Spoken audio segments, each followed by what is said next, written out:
Welcome back. Well, the market's on the verge of moving to the green, so that initial dip has got bought into. The market's back around that 18,200 odd mark, but don't lose sight of the broader markets. The mid-cap index is up 0.4%, which is heartening. Well, let's focus on cement companies then. Various brokerages, they have come out with notes with regard to pricing in the month of December and also the attempted price hikes that we could see in January. To get a sense about how demand's shaping up, what about pricing? Well, we're joined by Mr. Mohan Bangur, the Managing Director at Shree Cement. Hi, Mr. Bangur. Good morning. Firstly, Happy New Year to you, your family, as well as the entire team at Shree Cement. And thanks so much for speaking to us here on CNBC-TV18. Well, let's get straight to business then.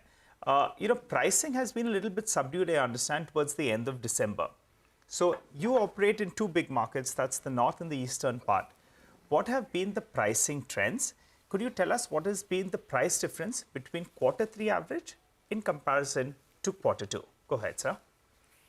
In Q2, prices were subdued and definitely the costs were much higher. Now in Q3, the cost of energy, which was around $200, has come down to $170. So the prices have also improved a little bit. So we were expecting that because of good demand, prices will increase, but the increase is very subdued, only 5 rupees or so. But this is the way cement industry works. Every year, on a yearly basis, price increase is only 3 to 4%. There can be some spurts sometime, but that's all.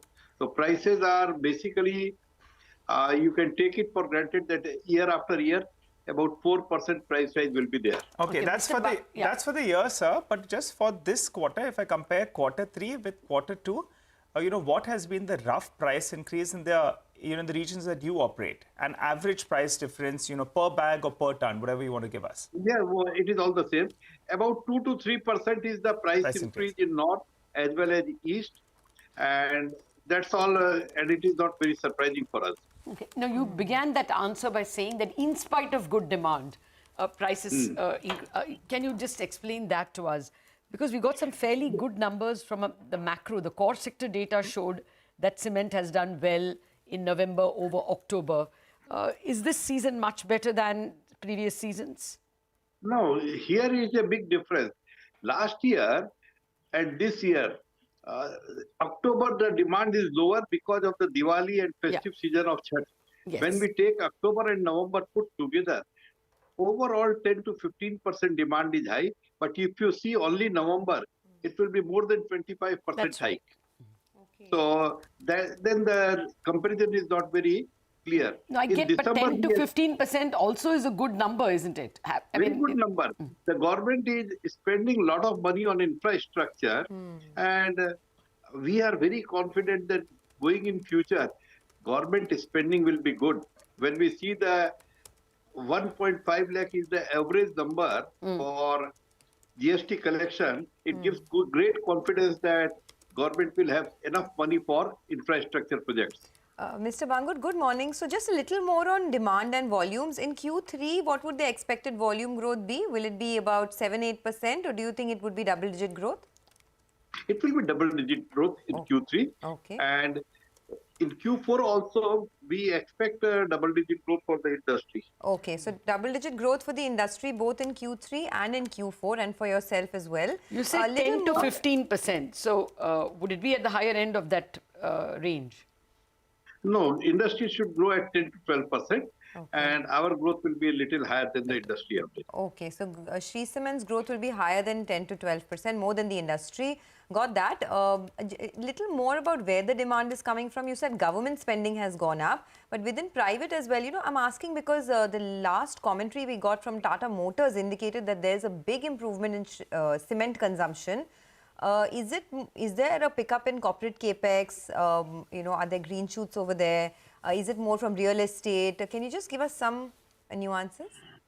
No, I won't say that tier 3 and 4 cities, lot of subsidies or one way or other, the government is spending or giving grants to the individuals. Okay. So people have surplus money.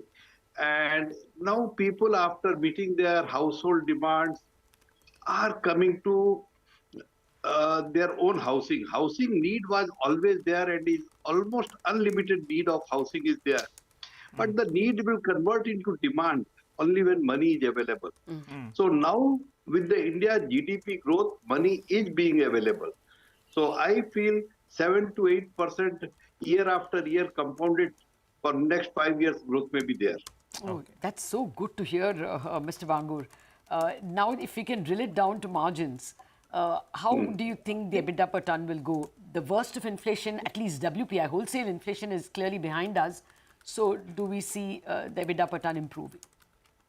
No, EBITDA per ton is not improved because every cement company, those are having 3 to 4 months coal stock, which is old. You will see the EBITDA increase in the Q4 when the cement prices will be little up and our energy cost will be lower. Okay. All right, Mr. Bangur, give us a couple of numbers then. EBITDA per ton had moved down to around 700 rupees per ton, and you had indicated that Q4 is when you'll get bulk of the benefit, so you'll have higher pricing, better volumes, and lower input cost. So you expect the EBITDA per ton to improve to what, more than 1,000 rupees from around 700 rupees that you did in the past quarter? Around 1,000 rupees. Now, Q4? 950 to 100, 1,050, something like this. 1,000 rupees may be the average range. That's for Q4. That is for the Q4. Okay, all right. And you know, when we last chatted, you were telling us that Mr. Neeraj Akuri, he's come on board. Now you're going to be drafting a new strategy, whether you want to go for inorganic growth. Have you come up with some strategy, some region that you'll want to focus on? There are a couple of assets that are up for grabs, as per my understanding.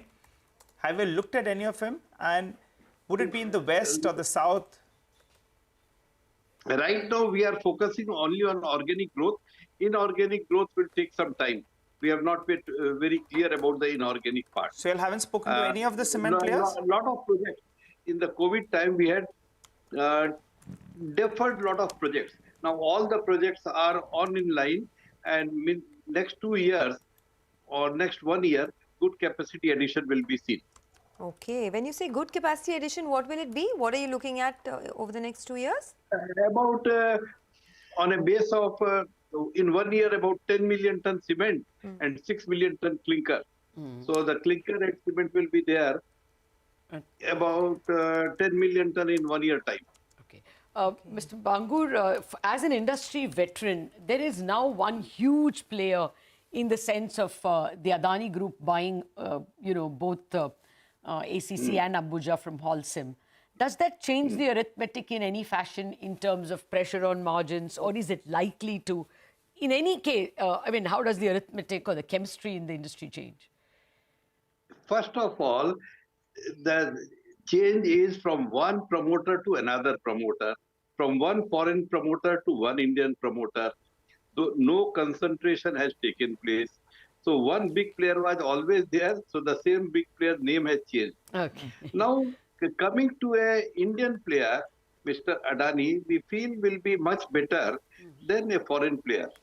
He also has to improve his capacities as everybody was improving. So I don't think much changes will be there, except that now the profit will go to the Indian promoter.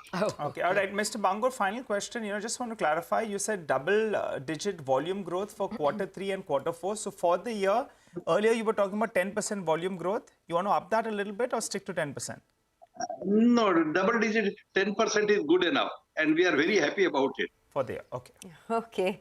All right. Thanks a lot for joining in, and have a great year ahead, sir. Wish you the very best this year, and hopefully we'll speak again soon. Thank you.